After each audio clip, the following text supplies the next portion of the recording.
3 जनवरी 2026 ये एक ऐसी तारीख है जो अब इतिहास में दर्ज हो चुकी है। इसी दिन एक ऐसी घटना हुई जिसने दुनिया की जियोपॉलिटिक्स को हमेशा के लिए बदल कर रख दिया।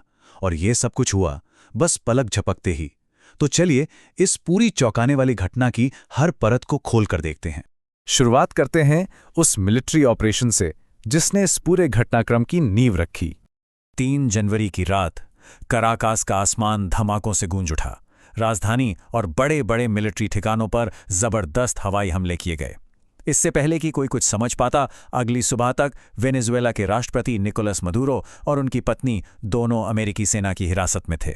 सोचिए, यह पूरा ऑपरेशन 24 घंटे से भी कम समय में खत्म हो गया था। इसके ठीक बाद जो ऐलान हुआ वो शायद हमलों से भी ज्यादा चौंकाने वाला था। अमेरिकी राष्ट्रपति ने कहा कि अमेरिका अब अस्थायी रूप से वेनेजुएला को चला रहा है जब तक कि वहां एक सही और सुरक्षित हस्तांतरण न हो जाए। किसी दूसरे संप्रभु देश पर इस तरह खुलेआम नियंत्रण का दावा करना ये अपने आप में एक अभूतपूर्व बात थी। तो सवाल ये उठता है कि आखिर अमेरिका ने इतने बड़े कदम के लिए दुनिया के सामने क्या वजह रखी।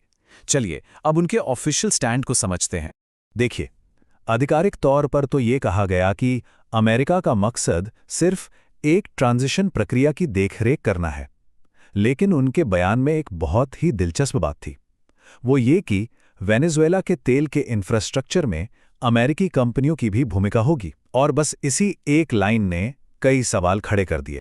और यहीं से वो बड़ा सवाल पैदा होता है, क्या जो कहानी बताई जा रही है वही पूरी सच्चाई है या फिर पर्दे के पीछे का खेल कुछ और ही है। दुनिया भर के कई एक्सपर्ट्स ने इसी तरफ इशारा किया है। उनका साफ मानना है कि असली मकसद शायद राजनीतिक बदलाव लाना था ही नहीं, बल्कि वेनेजुएला के पास जो तेल और प्राकृतिक संसाधनों का विशाल भंडार है उस पर कंट्रोल हासिल करना था। अब जाहिर है इतने बड़े कदम पर दुनिया चुप तो नहीं बैठने वाली थी। इस एक घटना ने पूरी दुनिया को जैसे दो खेमों में बांट दिया। आइए देखते हैं कि किस देश ने क्या कहा। दुनिया का बंटवारा बिल्कुल साफ था। एक तरफ यूनाइटेड नेशंस, चीन, ब्राजील और यूरोपियन यूनियन जैसे बड़े नाम थे जो इसकी कड़ी आलोचना कर रहे थे। तो वहीं दूसरी तरफ अर्जेंटीना, वेनेजुएला का विपक्ष और अमेरिका में रह रहे वेनेजुएलाई लोग इसका खुलकर समर्थन कर रहे थे। जैसे ब्राजील के राष्ट्रपति लूला डा सिल्वा ने बहुत ही तीखे शब्दों में कहा कि इस कार्रवाई ने एक स्वीकार्य सीमा को लांघ दिया है और ये किसी देश की संप्रभुता पर एक गंभीर हमला है। और इसके बिल्कुल उलट वेनेजुएला की विपक्षी नेता मारिया कोरिना मचाडो ने इसे आज़ादी की घड़ी और लोकतंत्र की वापसी की शुरुआत बता दिया। इन दो बयानों से ही अंदाजा लगाया जा सकता है कि दुनिया इस मुद्दे पर कितनी ज्यादा बटी ही थी। जो लोग इसकी निंदा कर रहे थे उनके तर्क भी काफी मजबूत थे। यूनाइटेड नेशंस ने इसे अंतर्राष्ट्रीय कानून के लिए एक खतरनाक मिसाल बताया। चीन ने तो इसे सीधे सीधे एक संप्रभु देश पर अवैध हमला कह दिया। और यूरोप के नेताओं ने भी साफ किया कि अंतर्राष्ट्रीय कानून को ताक पर रखकर ऐसा कोई भी कदम उठाया नहीं जा सकता।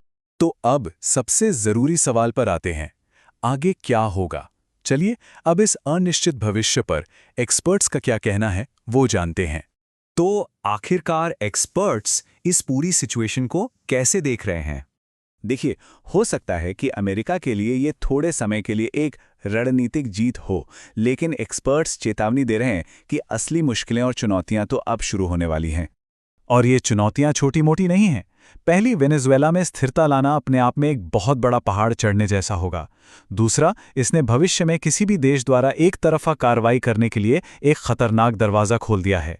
और तीसरा, इसने लैटिन अमेरिका में पावर बैलेंस को हमेशा हमेशा के लिए बदल कर रख दिया है। तो कुल मिला के बात यह है, आज की स्थिति तो साफ है कि अमेरिका का वहां अस्थायी नियंत्रण है। लेकिन भविष्य पूरी तरह से धुंधला है, क्योंकि लोकतंत्र की बहाली का कोई साफ रास्ता अभी तक किसी ने नहीं दिखाया है। और हम इस चर्चा को एक बहुत ही बुनियादी सवाल के साथ खत्म करेंगे। किसी एक देश का भविष्य तय करने में बाकी दुनिया की आखिर क्या भूमिका होनी चाहिए? ये वो सवाल है जिसका जवाब शायद आने वाले कई सालों तक खोजा जाएगा।